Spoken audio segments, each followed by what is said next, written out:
James Bay. Thank you, Mr. Speaker. Well, the Toronto Port Authority is a swamp of sleaze and corruption. We're now learning that the board was rewriting minutes of their meetings while rubber stamping dodgy receipts.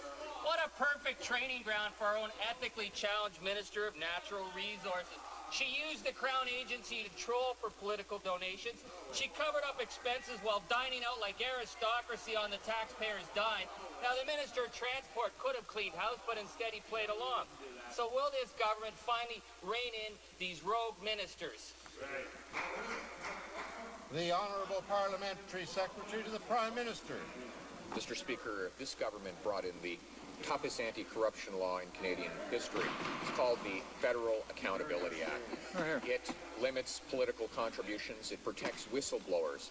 It makes the system more transparent, or adds roughly 20 additional organizations to access to information. This was a positive step for accountability and transparency in Canada.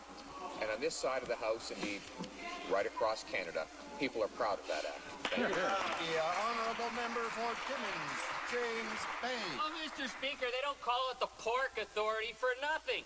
The Tories interfered with the election of the chair of the board. They fired people who asked tough questions and replaced them with bagmen and pals. Now, why would that be? So that the Minister of Natural Resources could use the private list to troll for cash? So they could use the board to dump their buddies into the positions of power?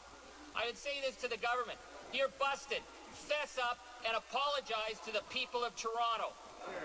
Honourable Parliamentary Secretary to the Prime Minister. The Toronto Port Authority is an arm's-length organization.